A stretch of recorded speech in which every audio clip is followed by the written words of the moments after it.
With all the discussion recently in regards to the disappearance of Malaysia Flight 370, it's having some people think twice before purchasing an airline ticket and wonder how safe air travel truly is. Well, really, with respect to all types of transportation, scheduled air transportation in most countries around the world is probably the safest kind of transportation one can use. There are parts of the world that are second-tier states, member states of the International Civil Aviation Organization, but by and large, travel by scheduled air carrier is about the safest way you can travel of any type. While air travel may be safe, some travelers are still nervous when they board an aircraft.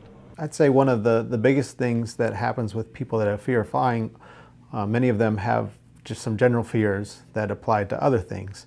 And as our anxiety builds, our fears can often get kind of irrational. Once they're in the air at several thousand feet, they don't have control.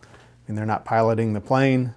They don't really have any say in what happens once they get in the air. So that can initiate some fear in people too when they feel like they're not in control of a situation.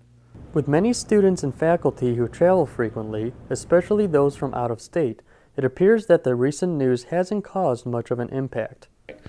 Overall, I'd say that no, I don't really worry about it all that much. If it happened closer to when I'd be traveling, I'd probably think about it a little more, but I just always sort of keep in the back of my mind that getting on a plane is one of the safer ways to get around, especially because I live 1,000 miles away, so that's a lot of driving, and statistically, getting on a plane is a lot safer. As a traveler, a frequent flyer who often needs to take the plane to go home, I'm not too concerned about the safety of domestic flights.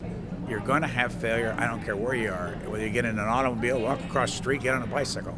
So it does not affect my attitude at all, although I think about flying and the difficulty of being out of control when you're sitting in a seat in the back of a plane.